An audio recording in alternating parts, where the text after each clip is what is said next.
Welcome to Unit 1, Contextualizing American Poetry during the Colonial Period. In this unit, we will explore the origins, key poets, and cultural influences that shaped early American literature. Welcome to our exploration of colonial America. In this unit, we'll travel back to the 16th and 18th centuries, when European powers, especially Britain, began settling in North America. What started as small communities on the Atlantic coast eventually grew into 13 colonies, each shaped by ambition, religion, and trade. Colonial America was not just about building towns, it was about shaping identities, facing conflicts, and laying the foundations of a nation. Through this journey, we will uncover how colonialism impacted society, economy, culture, and literature in ways that still influence America today. Colonialism in America was more than just taking land. It was about power, competition, and survival. The Spanish, French, Dutch, and English all wanted a share of the New World, but England eventually took the lead. Colonies were established to grow crops, gain profit, and provide religious refuge. Yet, colonialism was not just progress, it was also exploitation. Native peoples were forced from their lands, and Africans were enslaved to support plantation economies. Still, English colonialism also sparked ideas of governance, self-rule, and identity that would eventually lead to revolution and independence. As European settlers spread across North America, Native Americans paid the heaviest price. Traditional lands were seized for farming and towns, forcing indigenous communities to move into unfamiliar and often hostile territories. Violence, warfare, and new diseases decimated populations. The harmony of native life, its culture, governance, and spirituality, was shaken by the colonial drive for expansion. Yet, the story is not only of loss but also of resistance. Native groups resisted displacement in countless ways, fighting to protect their lands and traditions. This painful chapter marks one of colonialism's most tragic legacies. The colonial journey of America began with Jamestown in 1607, the first permanent English settlement. Just 13 years later, the Pilgrims arrived at Plymouth, seeking religious freedom. In the decades that followed, more colonies were established along the Atlantic coast. Each developed distinct cultures and economies, from farming to trade. By the 18th century, 13 colonies stood strong, but tensions with Britain were rising.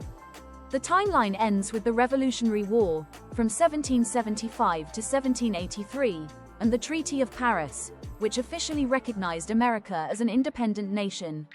From settlers to citizens, this was the birth of America. English colonial expansion was driven by both ambition and necessity. Colonies were created not only for profit but also for religion and opportunity. Geography shaped them uniquely. New England focused on trade and education, the South thrived on plantations, and the middle colonies became cultural melting pots. Expansion was more than just land, it was about building communities that balanced European traditions with new American realities. These diverse colonies, while different, shared a growing sense of independence. Together, they formed the roots of a society that would later challenge British power and demand freedom. In Virginia and Maryland, tobacco ruled the land.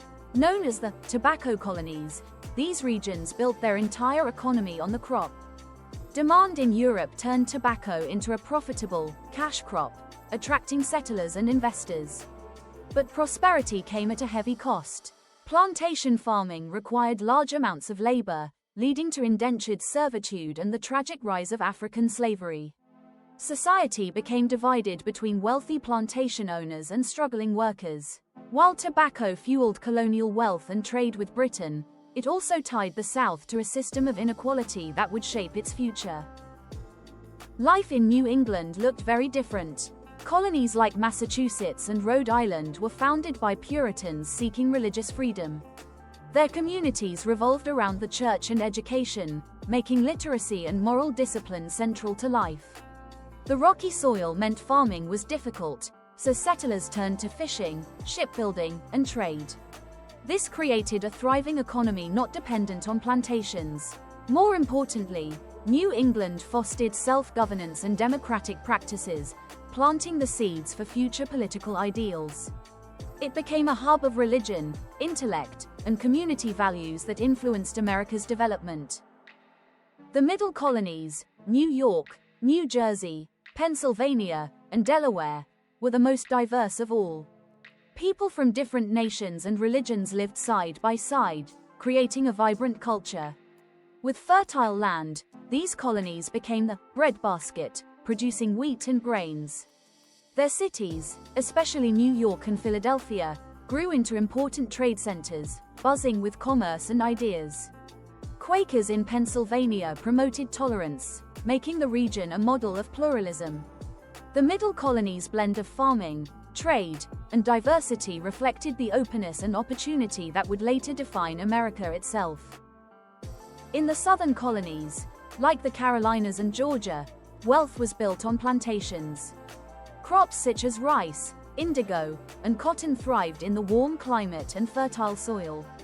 But this prosperity depended on the labor of enslaved Africans, who faced unimaginable hardships. Plantation life created stark social divisions, a small elite of wealthy landowners at the top and a vast population of enslaved people at the bottom. Despite this inequality, the Southern colonies became central to the colonial economy. Yet their reliance on slavery planted the seeds of deep conflicts that America would face for centuries. Tensions with Britain reached a breaking point in 1775, when the Revolutionary War began. Colonists were angry over taxes and lack of representation, demanding liberty and self-rule. The Declaration of Independence in 1776 boldly announced America's intention to break free. After years of fighting, the decisive victory at Yorktown in 1781 sealed the colonists' triumph. Finally, the Treaty of Paris in 1783 recognized the United States as independent. The war was more than a battle for land, it was a battle for identity, freedom, and the right to self-govern. Poetry was more than an art form in colonial America, it was a reflection of life itself. Early poetry captured the struggles of survival, the devotion of Puritan faith, and the optimism of building something new. Writers drew inspiration from Europe but soon found their own voices, shaped by the hardships and hopes of colonial life. As time passed, poetry evolved from strictly religious themes to expressions of independence and patriotism. These works provide us with a window into the hearts and minds of early Americans, revealing their fears, faith, and aspirations. The American spirit came alive in colonial poetry. Poets celebrated resilience, hard work, and the promise of a new beginning. Their verses often highlighted courage in facing harsh realities, optimism about the future, and pride in building a society from scratch. This spirit was not only about survival, but also about a growing sense of identity, being American, not just European settlers. Poetry carried this voice of determination, showing how colonists viewed themselves as part of something unique.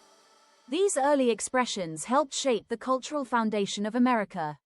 Puritanism left a powerful mark on colonial poetry. For Puritans, faith guided every aspect of life.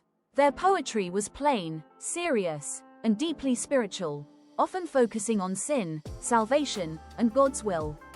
Poets used verse to reflect, to teach moral lessons, and to remind communities of divine judgment. While strict in tone, Puritan poetry also revealed personal struggles with faith and devotion. It captured the essence of New England life, where religion was the center of society. This Puritan literary spirit influenced generations and remains essential to understanding early American culture.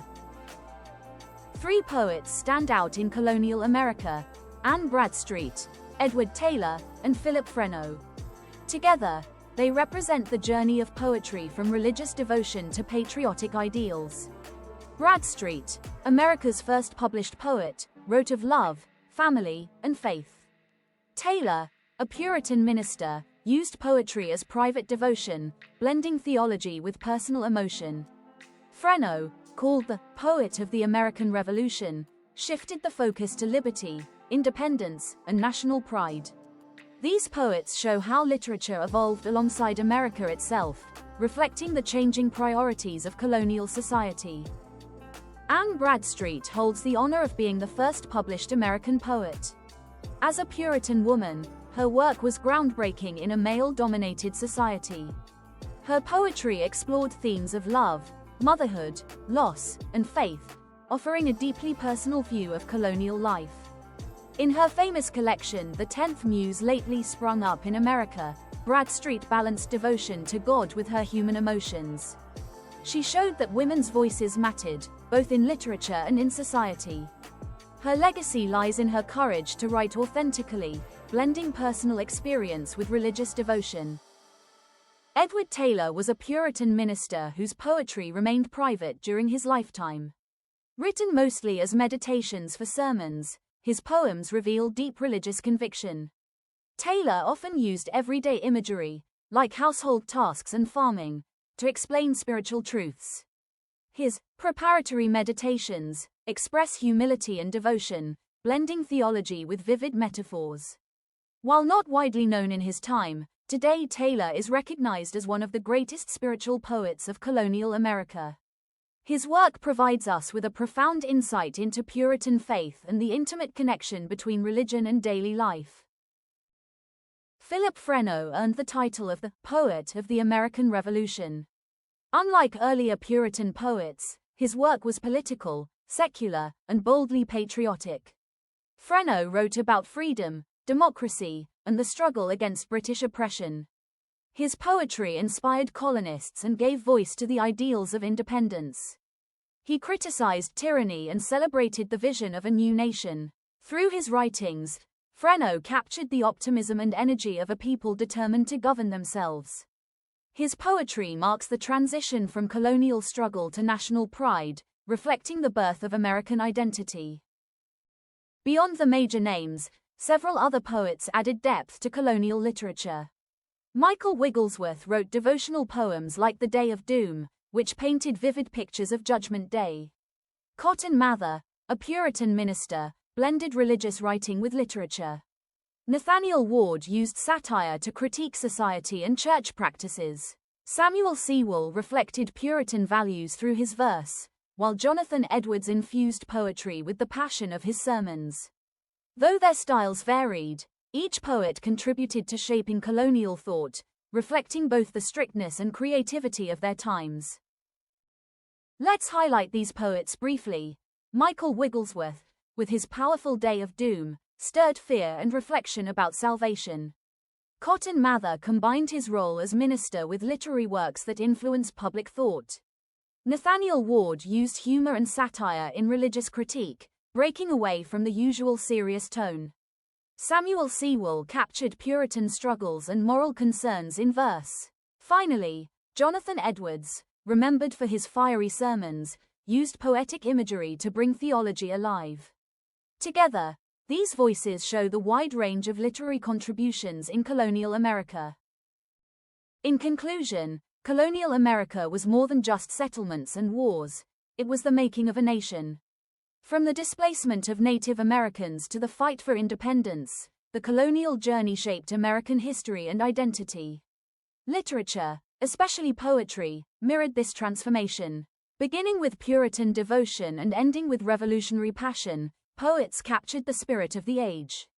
Anne Bradstreet, Edward Taylor, Philip Freneau, and many others gave us a record of hope, struggle, and belief. Their works remind us that the roots of America's culture are deeply tied to its colonial past. Now, we move on to the questions and answers segment. Feel free to drop any questions in the comments, and we'll clarify them.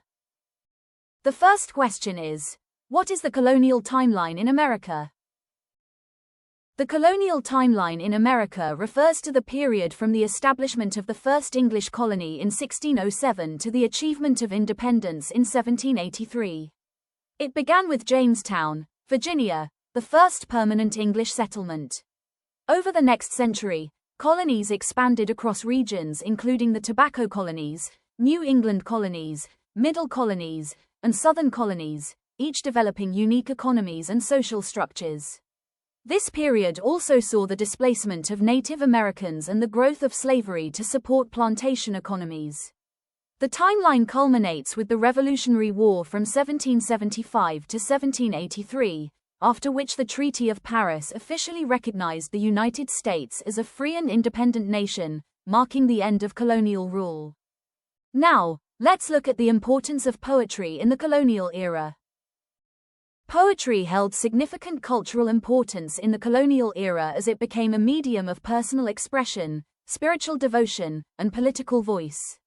For the Puritans, poetry reinforced religious values, with writers such as Anne Bradstreet and Edward Taylor combining spiritual themes with reflections on daily life. Poetry also captured the settlers' struggles in a new land, their relationship with God, and their moral concerns. As the colonies developed, poetry began to express patriotic fervor and the desire for independence. Philip Freneau, for example, wrote powerfully about liberty and freedom during the American Revolution. Thus, colonial poetry both recorded the settlers' inner lives and contributed to shaping the early American identity. Next, we will identify the key American poets who shaped literature during the colonial period. The key American poets of the colonial period include Anne Bradstreet, 1612 to 1672, the first published American poet, often called the 10th Muse. Edward Taylor, 1642 to 1729, known for his devotional poems and Puritan influence. Philip Freneau, 1752 to 1832, called the poet of the American Revolution. Other contributors to colonial poetry and literature include Michael Wigglesworth, Cotton Mather, Nathaniel Ward, Samuel Sewall, and Jonathan Edwards, who each left a mark on early American writing. Now, let's trace the history of colonialism in America, exploring how European powers established settlements and influenced the land, people, and culture. Colonialism in America began in the 17th century when European powers sought new lands for economic gain, religious freedom, and political expansion. The English were the most successful, beginning with Jamestown in 1607. The colonies soon spread into four major regions: the Tobacco Colonies, New England, the Middle Colonies, and the Southern Colonies. Colonial expansion displaced Native Americans from their lands, leading to conflict and cultural loss. Economically, plantations and trade flourished, supported largely by enslaved African labor. Socially, colonists created religious, educational, and political institutions that reflected both European traditions and emerging American ideals. Over time, tensions grew between the colonies and Britain due to taxation, lack of representation, and political control. These tensions culminated in the Revolutionary War, which ended colonial rule and paved the way for American independence. Next, we'll discuss colonialism in America in detail. Colonialism in America refers to the settlement and domination of the American continent by European powers, particularly England. It began with the founding of Jamestown in Virginia in 1607. Colonization was motivated by economic opportunities, religious aspirations, and political ambitions.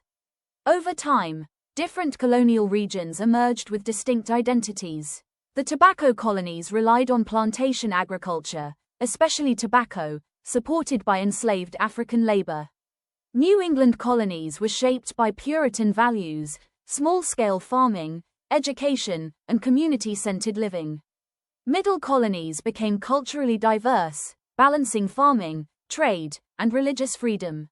Southern colonies grew wealthy through large plantations, dependent on slavery. However, colonialism also meant the forceful displacement of Native Americans, exploitation of resources, and imposition of European cultural systems. Despite these hardships, colonial life created the foundation for an American identity. The colonists eventually resisted British control, leading to the Revolutionary War and the birth of the United States. Now, let's explore the significant movements of the colonial era that influenced early American life and literature. The colonial era witnessed several movements that significantly shaped the American identity. The Puritan movement, Puritans emphasized religious devotion, moral discipline, and strict community values. This influenced literature, education, and social norms in the New England colonies. The Great Awakening, a religious revival in the 18th century that renewed spiritual fervor and emphasized personal connection with God. It united colonists across regions and democratized religion. The Revolutionary Movement, political and social dissatisfaction with British rule gave rise to revolutionary ideals. Colonists demanded liberty, self-governance, and equality, which fueled resistance against British authority. Together, these movements shaped literature, inspired poetry, and laid the cultural groundwork for America's independence. Next, we'll cover the Revolutionary War of 1775 and the Treaty of Paris in 1783, which secured American independence. The Revolutionary War, 1775 to 1783, was fought between the American colonies and Great Britain. Causes included taxation without representation, trade restrictions, and Britain's refusal to grant political autonomy. Key events included the Declaration of Independence in 1776, George Washington's leadership of the Continental Army, and support from France. After several decisive victories, the colonies defeated Britain. The war concluded with the Treaty of Paris in 1783, in which Britain formally recognized the independence of the United States, withdrew its troops, and set territorial boundaries. This treaty marked the end of colonial dependence and the beginning of a new nation. Write brief notes on the American spirit and the Puritan spirit. A. American spirit. The American spirit symbolized courage, resilience, and independence. It reflected the colonists' determination to survive hardships, build new communities, and later fight for freedom. In literature, this spirit was seen in poetry that celebrated liberty, democracy, and the new American identity. B. Puritan spirit. The Puritan spirit was grounded in faith, discipline, and moral responsibility. Puritan settlers believed in living strict, religiously devoted lives and saw hardships as tests from God. Their literature and poetry carried themes of spiritual struggle, moral lessons, and divine purpose, leaving a lasting influence on American thought. Next, we'll explain the expansion of English colonies across America and their regional developments in detail. English colonial expansion in America began with Jamestown in 1607 and spread across the Atlantic coast over the 17th and 18th centuries. Colonization was driven by the search for wealth, land, and religious freedom. The expansion created four distinct regions. Tobacco colonies such as Virginia and Maryland prospered through tobacco farming. New England colonies focused on religion, education, and trade. Middle colonies developed cultural and religious diversity, thriving on agriculture and commerce. Southern colonies grew through plantation economies dependent on slavery. Expansion displaced Native Americans and introduced European governance, education, and culture into the New World. While it created prosperity, it also sowed seeds of resistance against British authority. This expansion laid the groundwork for a distinct American identity and eventual independence. Write brief notes on the key colonial American poets and writers: Bradstreet, Freneau, Sewall, Edwards. A. Anne Bradstreet. Anne Bradstreet, 1612 to 1672, was the first published American poet. Her collection The 10th Muse, lately sprung up in America, reflects Puritan values and explores themes of religion, family, and personal struggle. She is celebrated as a pioneering woman in colonial literature. B. Philip Freneau. Philip Freneau, 1752 to 1832, was known as the poet of the American Revolution. His works celebrated liberty, democracy, and resistance against British control. He gave poetic voice to the spirit of independence. C. Samuel Sewall. Samuel Sewall, 1652 to 1730, was a Puritan writer and judge. He is best remembered for his anti-slavery pamphlet The Selling of Joseph, 1700, one of the earliest American calls against slavery. His writings combined religious conviction with social justice. D. Jonathan Edwards. Jonathan Edwards, 1703 to 1758, was a Puritan preacher and a leading figure in the Great Awakening. His famous sermon Sinners in the Hands of an Angry God emphasized human sinfulness and divine judgment. Edwards influenced American religious thought and left a powerful legacy in colonial literature. Now, let's test your understanding of Unit 1 with some practice questions on colonial American poetry and history. You can pause and note down these questions and practice them later to reinforce your understanding of the unit. Thank you for watching. If you enjoyed this video, don't forget to like, comment, share, and subscribe to our channel, IGNOU Study Materials, your #1 learning spot for all IGNOU subjects. We'd love to hear from you, so drop a comment and let us know which topic you want us to cover next. See you in the next video.